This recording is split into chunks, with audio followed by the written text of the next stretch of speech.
All right. Hello, everyone. How are you guys doing? All right. I see some familiar faces and some new ones, so I want to do a very quick poll and see where everyone's at. Raise your hand if this is your first time hearing about Unified Robotics. Awesome. Okay. Okay, and then raise your hand if you're from a state not in the Pacific Northwest, so basically, yeah. Texas and Michigan and awesome. Missouri. What was that? Missouri. Missouri, awesome, we love it. New York. New York, where else? Virginia. New South Wales, yes, that's very true, yes. All right, well thank you all guys for all coming here. I'll introduce myself. My name is Andrew. I'm part of the executive team for Unified Robotics. And I'm Delaney. I'm the executive director of Unified Robotics. And so just to set the stage, pun intended, I'm going to go ahead and just play a video that kind of gives you an idea of what this whole program is all about. Please repeat the athlete intro and oath. Let me win. But if I cannot win, Let me be brave in the attempt.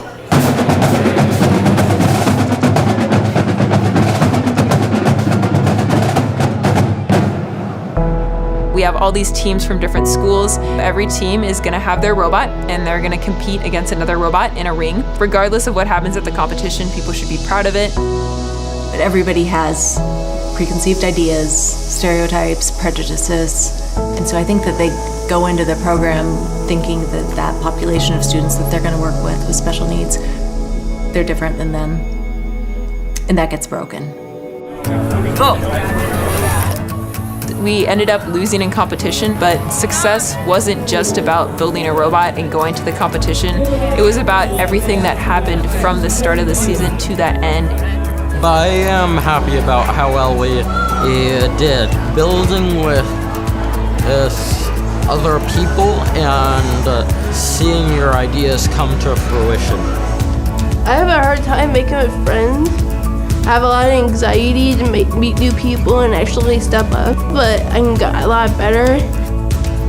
I had all these stereotypes about students with intellectual disabilities before, and Unified Robotics helped expose that to me and really just shattered my world and opened it up to all these new perspectives. The most motivating thing for me is the neurotypical students and how they change. Maybe they go into it thinking that, this will help them win an award, or this will be awesome for my college resume. But whenever they go through the program and they've actually worked with somebody, it has changed their life, and none of them do it for the award.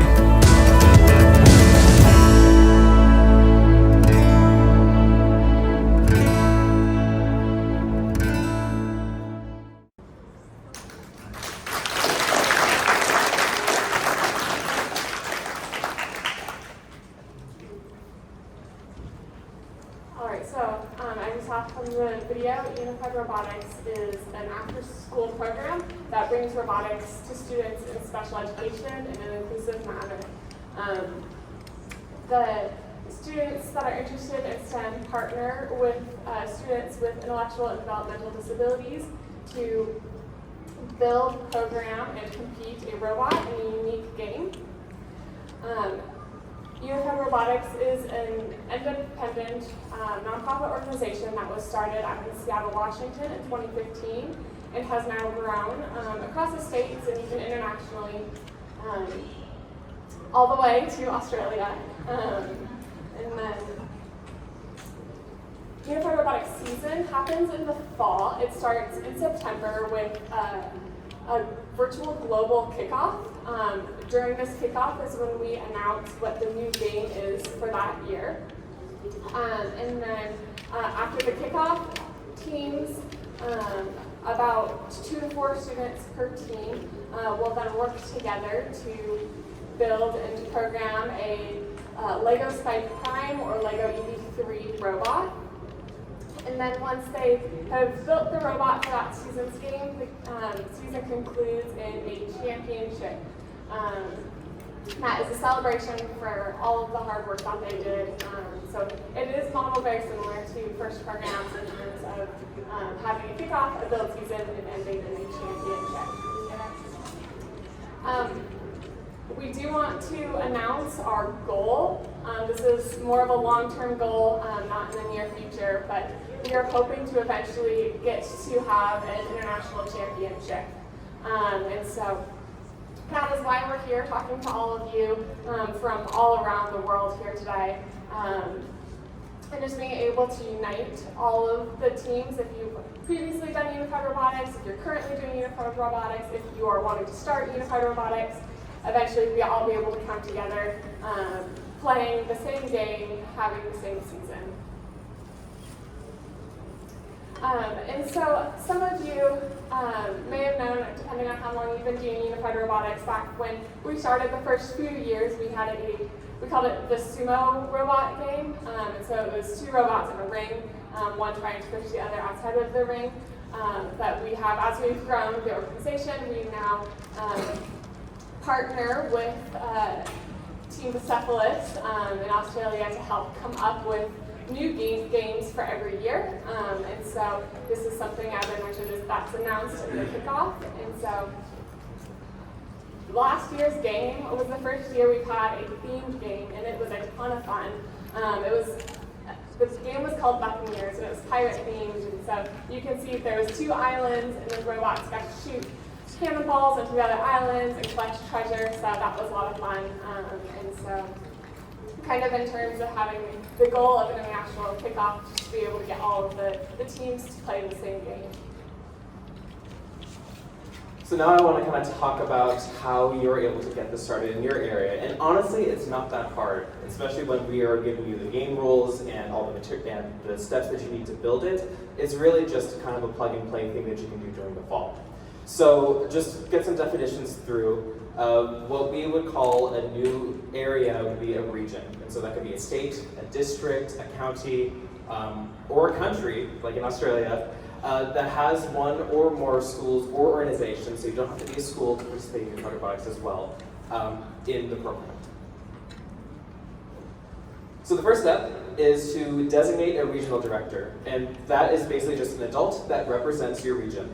And that they would communicate with us, and we would communicate with them with any updates that are happening within the season as well as before the season. So we're going to be hosting some webinars in the next few weeks, kind of talking about what to expect for next season. Manage communication between the other schools and organizations that you're representing.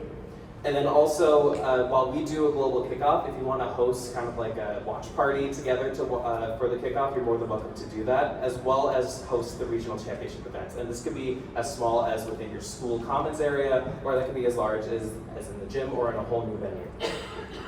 Also making sure that you are spreading the word about Unified Robotics and growing Unified Robotics in the region. And we have our support to help you as well, so you're not in this alone. And also be able to coordinate volunteers, and all the time that could be just within your team or within the first community. The next step is that once you have all that, then you're able to register your region with us. There's a website called the Unified Robotics portal, portal.unifiedrobotics.org, and all you need to do is just set up an account, request to create a new region, and then once we approve it, then you're all good to go, and then we will be able to reach out to you and help you with any next steps that you might need to do. And then for the general timeline, so you can see in red, that's the core season with the kickoff, the build season, and then the championship, and then with our long-term goal of our international championship. But there's some things that you're able to do just starting in the summer, just to get prepared so you don't feel as overwhelmed in the fall once everything starts to get going. So, marketing, getting your team or your region registered, getting your schools corralled up, getting signups and meeting logistics, that can all be done over the summer. And then once September hits, then you're able to just get things going, and it'll go as smoothly as you can make it. After December, you are encouraged to have your teams continue to stay in contact with each other, just because you built that relationship, you've discovered what you and you're all able to do. And so make sure you encourage that, and then also you can also use this opportunity as kind of like a retrospective and understanding what things that you've learned from the season and how you can improve for next season. You can also optionally set up off-season camps. to promote Unified Robotics in your area. That's one way that we would encourage you to spread the word about Unified Robotics in your area. You can connect with Special Olympics branches, or go to any of your outreach events that you would typically do for your team, and include that as well. Costs. We have no registration fees. This is entirely free to register and sign up as a Unified Robotics program. Most of the cost will be based on whether you need to get Lego kits. That's usually the biggest expense, as well as providing any spirit gear like t-shirts and also any vending support you might need. Keep in mind that we may have grant opportunities available as well as within your community for these kinds of STEM equity grants, so you're more than encouraged to explore those and also reach out to us if you need support. You're also able to partner with your local Special Olympics branch. So like in Washington, that's our main way of doing Unified Robotics. Or you may also partner with branches in FIRST as well, but that's not required.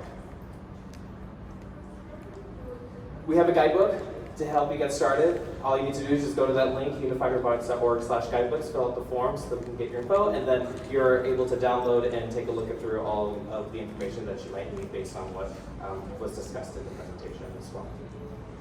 And with that, we're going to get our panel to talk about their experiences. So, to start, we will have. The order doesn't matter, just right now, introduce yourself, your name, what team you are on, and what region or state you are a part of. So my name's Andrew. I'm the A-League mentor of 5985 Project Disabilities, and we come from the city of Wollongong, about 2 hours south of Sydney.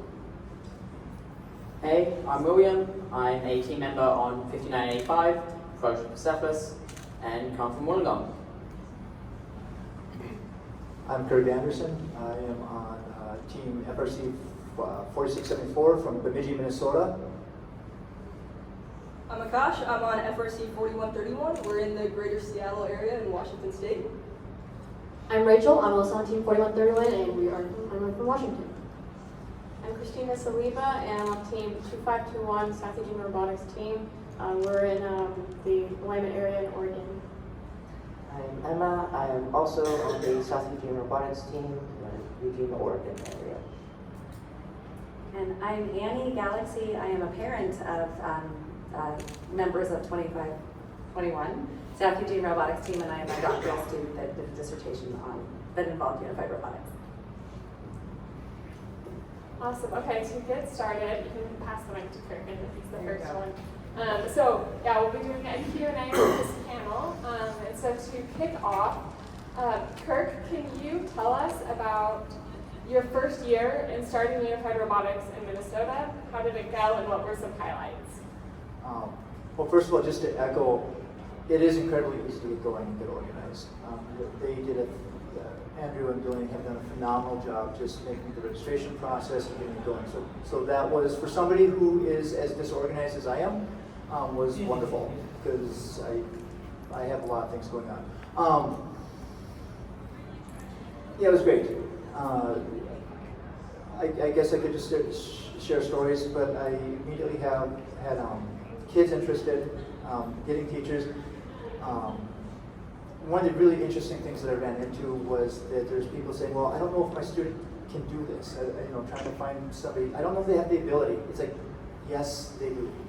And when I started getting students involved, and they started grabbing their friends, we ended up with a team of 6, and I made a lot of great new friends.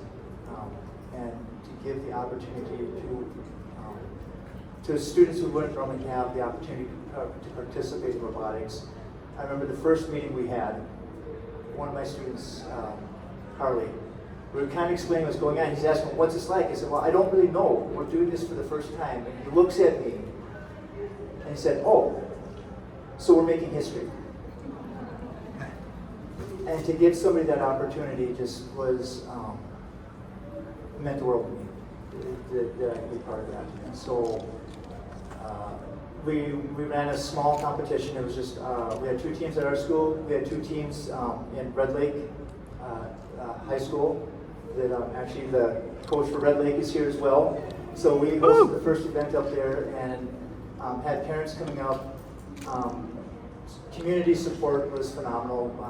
We were able to leverage funding from our FRC, what we call First Up in Midwest, provides grants for doing outreach and promoting robotics and STEM activities. So they were incredibly supportive as well. And so if anybody's from Minnesota, highly encourage you. We're reaching out. I see more roads here, and so we'll be reaching out to you guys too. But it is great. It is so worth it. Awesome, thank you. All right, so next up is Rachel from Team 4131. Why would you encourage FRC teams to start Unified Robotics at their school, and what was the time commitment like?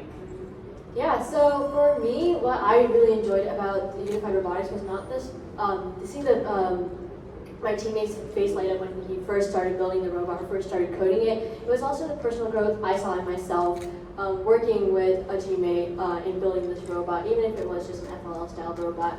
The communication skills it took, the listening skills it took, and how I was able to grow in the skills was really enriching. It was a really enriching experience. Even though we only met for once a week for a 1 hour period, the growth we saw in my teammates and the other teammates that mentored as well was really nice to see. So why would I ask other teams at the schools to start Unified Robotics teams? It's because everyone grows in that experience. It's not just the teammates, it's also the mentors.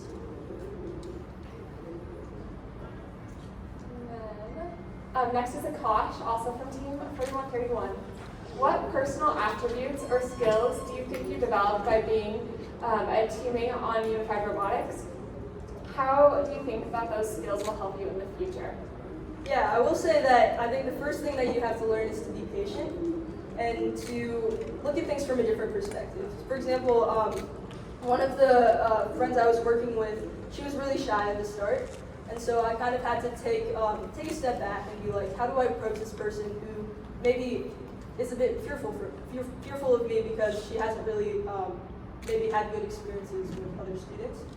And so just looking at it from a different perspective, coming from a different lens, and being able to work through that and have the patience to work with her, eventually we became great friends.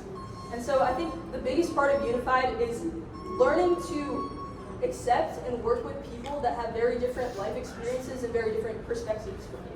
Because yes, that's going to apply to working with students with intellectual disabilities or working with anyone with intellectual disabilities, but that's a skill that's much greater than that. For example, my mentor, he works at Boeing. He was telling me about all this conflict management he has to do in his job. And the first thing I actually thought about was Unified Robotics, because I feel like I know it's a weird connection, but through learning how to accept different perspectives, look at things from different lenses, and work with people so different from me, I feel like that's a really important skill that will translate into any job I go to in terms of not only conflict management, communication, getting to know other people well so that I can work with them well. Unified gave me all those skills, and so if anyone's looking to start a Unified team, just know that the skills that you learn from working with students with intellectual disabilities will follow you for your career, for your life, just for interacting with anyone around you. And so yeah, I would recommend that anyone with the capacity to start these teams at your school, please do it. It really is worth it to participate in this program. Thank you. The next question is for Annie. And as she mentioned, she is actually currently writing her PhD dissertation on Unified Robotics. And so, based on your research, how does participating in Unified Robotics impact both the students on the robotics team and the students in special education? Thank you. So to give a little background of my research, I research inclusion, and what I'm proposing with this is that simple inclusion isn't enough. For students to actually experience change, they have to feel a sense of belonging, and we have to restructure the environment around learning. There's the research in this refers to it as rightful presence. So rightful presence assumes that everyone deserves membership, true membership of belonging in a community, and to do that, we have to restructure the power dynamic. So we have to sort of eliminate that guest host implication of inclusion, where the students with intellectual disabilities can be in the classroom if they do this, or if they can do this. This and Unified Robotics breaks that down and says everyone belongs in this space and everyone can participate in this space. What it did take is an interrogation of what success is. Really thinking differently about how we think about success and how we define success. In our Unified Robotics implementation, we found that some days the students without disabilities came in and were just done. They were over it, they were spent, and we had conversations about, yeah, today you're maybe coming into the room and just being here and participating and sitting here is success. Maybe for this person that is on your team, putting 2 Lego pieces together is the measure of success. Maybe it is starting and stopping the robot, that's the success. Maybe it's ending up at the first world championship, that is a measure of success. That means something different for every human being. And you see that when you're competing in your districts, right? Some teams make it here, some don't. They're all successful, they've all done the thing.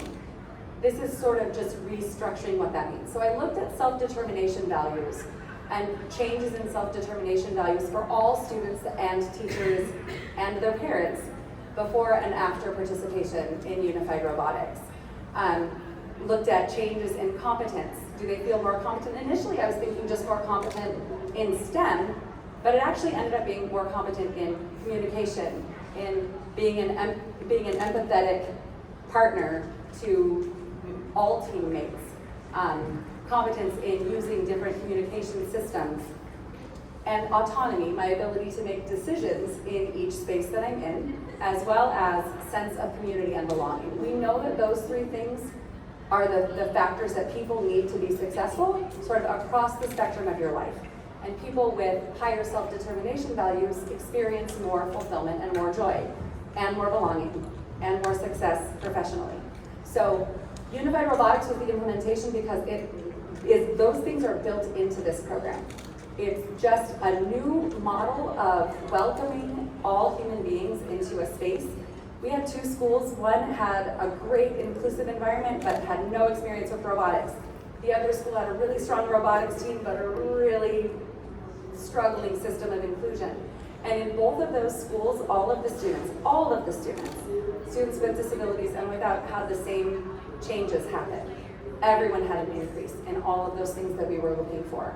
I asked students and parents what is one thing that they would like to see change, what is one thing that they didn't like about it or that we could do differently and do better. Not everyone had an answer, but those who did answer said the only change they would like to see is they wanted it to be longer. That's not a bad problem to have. They wanted more of it. So my advice if you're starting teams is to really think about what you're going to do next. Are you going to start a unified basketball team? Are you going to start a unified track team, unified theater, unified cooking classes? Just kind of be thinking about the next little thing you can do to spread this, because through Unified Robotics, students who had never participated in those things, that weren't interested in unified basketball, they didn't like basketball, but they liked robotics, they were able to participate. So start thinking, start with this. I also wanted to say that video is so beautiful, and I love that video so much. Our tournament looked nothing like that. It looked nothing like that. It was slapdash homemade thing. And so just do it. It is worth it. Every single person experienced joy, learning, and also a lot of the parents experienced a lot of healing. So I just encourage you to reach out to these 2. They were also very, very helpful. So thank you so much, Annie, for sharing that. Okay, so next up will be Andrew. So pass it all the way down to the end. And so as I mentioned,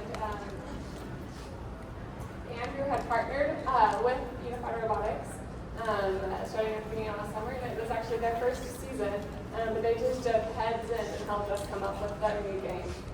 So last year we played Buccaneers, and it was well loved by many teams across all of the regions. Tell us about how you partnered with Unified Robotics to make that happen. What aspects of the game were your favorite? So we spent, Kitchen 985 has spent about 15 years running a teaching program built around Lego Robotics. So under that program and a sub-program we call Unlimited, we do a pretty powerful job of catering to children and adult students with complex disabilities. Our activities have even ended up being used as therapy and vocational training. So we create opportunities for a lot of these kids to go into FIRST, but honestly not all of them have that capacity. So we were impact finalists at Champs last year, and somehow, I don't know quite how that happened, we ended up in a conversation with Andrew and Delaney, and after about 5 minutes into that conversation, it was clear to us that Unified Robotics was the logical conclusion of our Unlimited program, not to mention an opportunity that would mean so much to all these kids that are just crying out for it. So we looked into our library of activities, made some suggestions, and everyone got excited about pirates. Yes, they did. So we tweaked our activity called Buccaneer to fit the unified format, and the rest is history. So as to the favourite moment, we sort of have a reputation for hiding STEM lessons within games and challenges.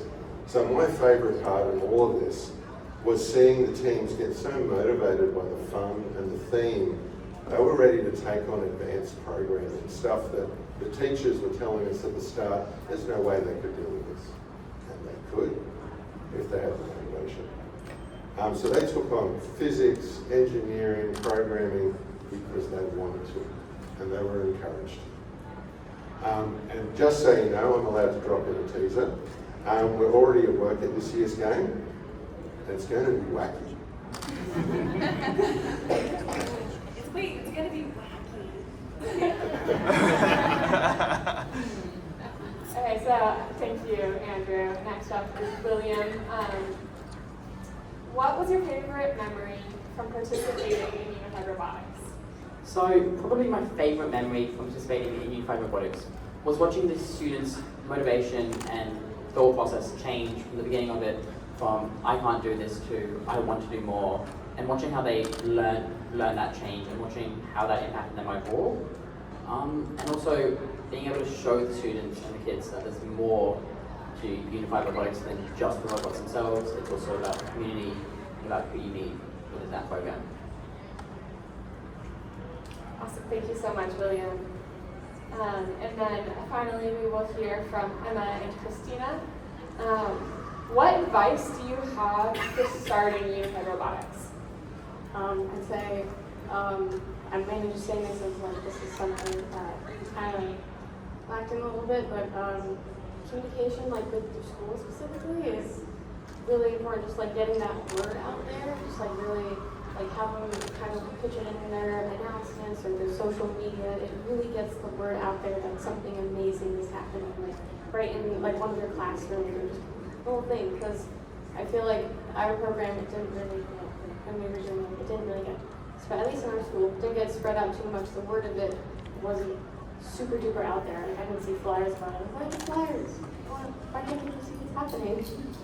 And I think if we really spread it out there, and the more people that learn about it, the more people that want to do it. The more people that want to do it, the more that the school, the culture, environment can change for the better. And this kind of bridge between general ed students and special ed students that can be bridged. Another thing is to just do it. You don't need 30 teams to run a Unified Robotics event. You can have 2 people, and that's all you need. You just need 2 teammates to make it happen.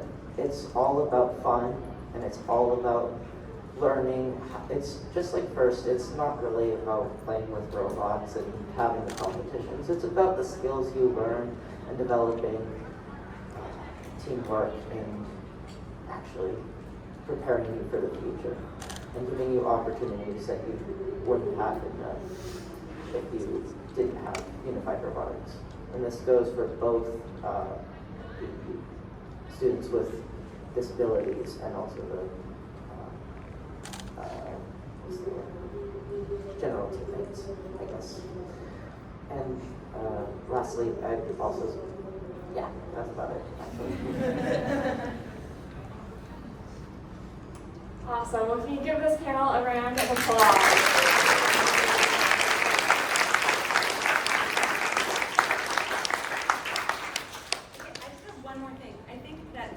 who participated in Unified Robotics. I can't, I feel like Project Disabilities, you guys are like hero, like, it's hero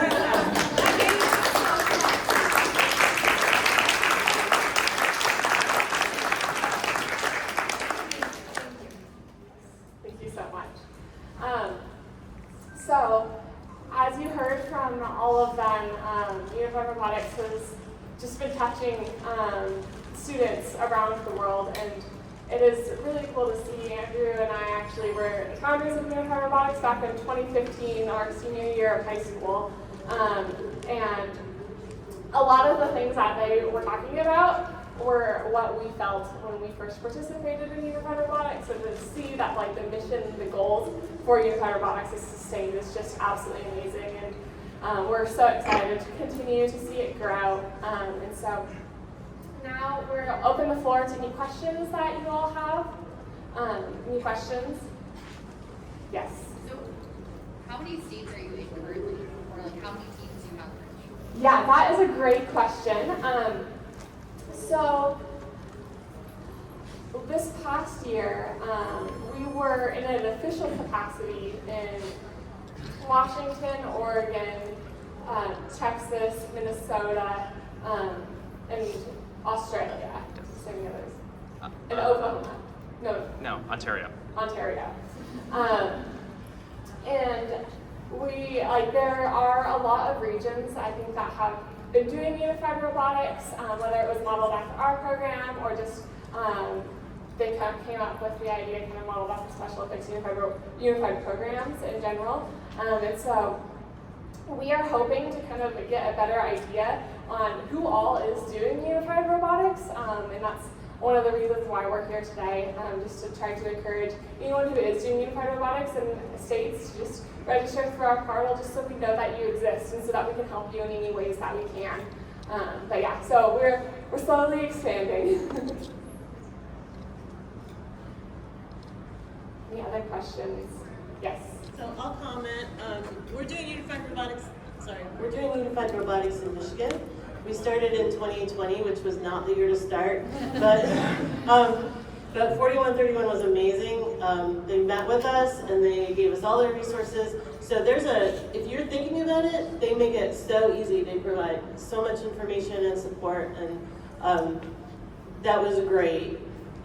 Sorry if I have they're laughing over here. Did I have something wrong? No, okay, yeah. So we had a hard time recruiting teams. Obviously, we started with just 2, so I want to give a shout out to 548 who's sitting over there. They've really been running it the last couple of years. So we will definitely sign up and be official because I'd love to be in the network and be talking to other regions. So sharing resources and figuring out what's working. And if you are here and from Michigan, please join. We'd be happy to help you get started. That's awesome. Thank you so much. Yeah, that's very exciting to know.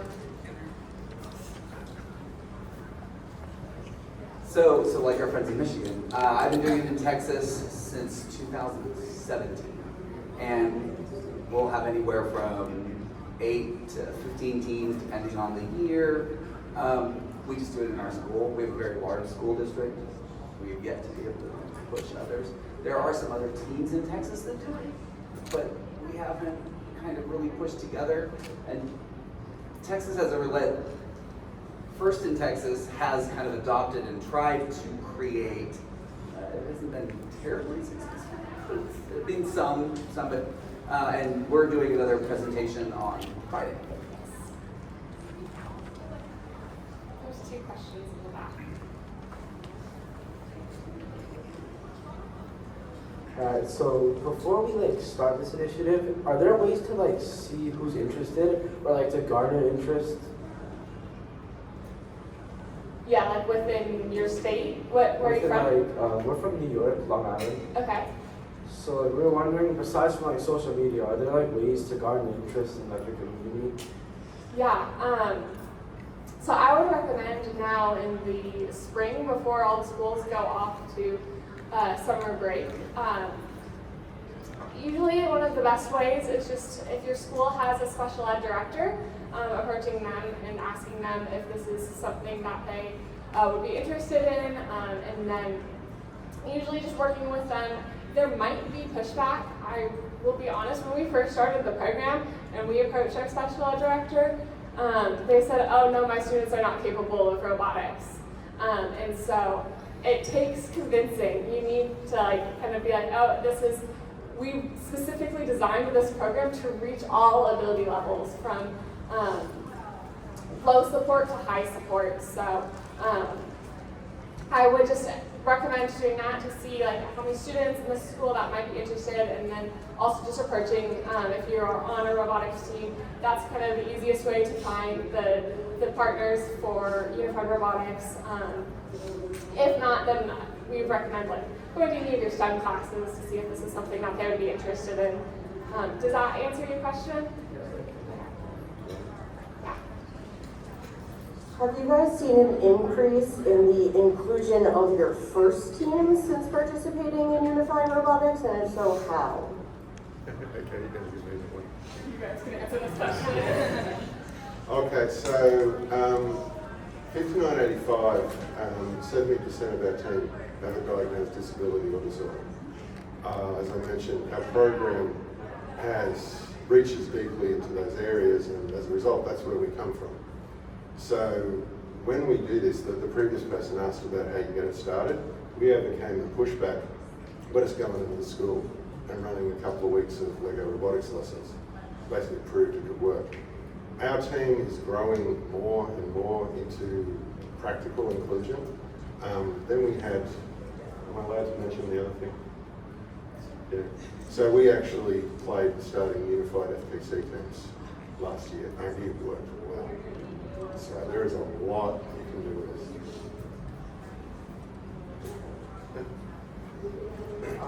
Yeah, to answer your question, it definitely helped us with our inclusion as well. And we, kind of similar to you, we've had a high number of students who are on the individualized education program on our teams historically anyway, who have been very, and I would say successful in that they have given it their all. And then to have them find some of their peers in some of their classes and be able to bring them on board too has been great. And our students who maybe are more neurotypical, they're seeing their classmates as people and seeing them with common interests and building the community.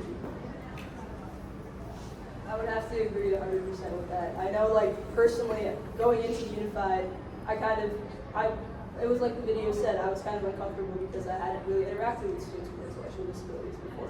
But then going through the program, I think it not only helped me better be able to see these people as classmates, as you were saying, but it helped my entire team because my entire team actually volunteers at the Unified Robotics Championship that we host in Washington. And so they're all getting that experience of seeing the students with intellectual disabilities compete and have fun, and seeing them as equals, as classmates.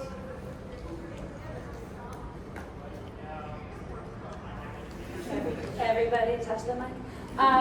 We haven't found that students with, this is our first year, and we started late, we weren't quite on the timeline. We have not found an increase in the, yet, in the number of students with intellectual disabilities or developmental disabilities on the team. But what we have noticed is that many of our students are on the autism spectrum somewhere, and their ability to unmask and bring their authentic person with them into their robotics meetings has definitely increased. And we're seeing a lot of change just in the students and their ability to interact authentically in a safe way with peers who understand a little bit better. And I want to say, just this isn't a plug, but one of the things that we did with the students without disabilities, there are 5 training modules created by an Oregon school district. It's the Salem-Keizer School District. It's 5 training modules for students without disabilities in learning how to just very briefly, a brief overview in using inclusive language, using person first or disability first language. How do you decide? What is your why? What's the reason that you're doing this? A communication challenge.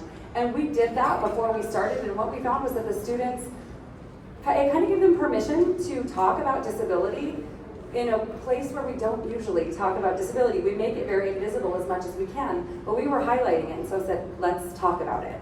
And it gave the students that were participating an ability to do that. Awesome. Well, those are very encouraging answers. Thank you. One thing I also just wanted to, that came to my mind with regards to the question is when we had first started the program, we had some FRC teams kind of come up to us and say, yeah, I don't understand why Unified Robotics has to exist because we include people with intellectual disabilities on our team.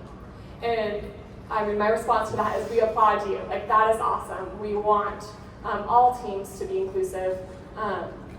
One thing why Unified Robotics also exists in lieu of, in partnership with that is not everybody has the ability level to participate in a really meaningful capacity on specifically an FRC team or FTC team, and so they tend to do tasks that they are capable of but might not feel that ownership of, like, I built this robot, whereas in Unified Robotics, it's not like a mentor-mentee relationship, it's a partnership with two teammates building a robot together, and they feel complete ownership of their robot, and that pride and confidence building is something that's really important to us. Okay, I think we have time for one more question. I think you had that. So mine was like a follow-up question on my teammate's question. So like we're from New York, and as you mentioned before, there isn't like a set regional like up there in the East Coast. So if we were interested in like starting this program or like garnering interest, how would we go about getting it more spread out like up there in the East?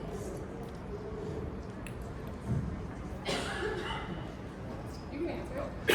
As I say, we're actually in touch with New England first, and so you can talk to us, and then we'll try to get you connected with them, and so that you're able to help get that spread out as far as to New England as well. Yeah, and then I would also just say, like, reaching out to communities, like your community. When we first started it in Seattle, we made some press releases, and just to let our local media know about it, and just kind of getting in the news and telling people about it, approaching different schools, but honestly, the best way to spread it is through other FRC teams in the area or FTC teams in the area, because a lot of those teams are seeking outreach opportunities, and honestly, that's kind of a great way to get it started, is just present them as this is an opportunity. You know, it's not that much effort to start it, and working with those teams in the teams at different schools around the area can kind of help with promoting it. We took a big step in promoting this program this past season in Washington State, and so we at all of our local FRC competitions this spring, we had a table with our little Unified Robotics banner and some flyers, and Liberty High School, they're kind of our ambassadors team, helps just kind of flyer that competition, tell people about it, and so usually just having a presence at your local FRC competitions can really help just let people know that the program exists. Having conferences at those different competitions also really helps kind of spread the word. All right, and so before we go, we have the signs up there too, but we're going to be having another session virtually on Wednesday, May 8th in the afternoon. If you want to hear more questions from us, or anything like that, you're more than welcome to join in. As well as if you're interested, we have a form that you can fill out, and so that'll let us know that you're interested, and so then we'll keep you in the loop on what to expect for the 24 season. With that, thank you everyone so much for coming. It was a blast.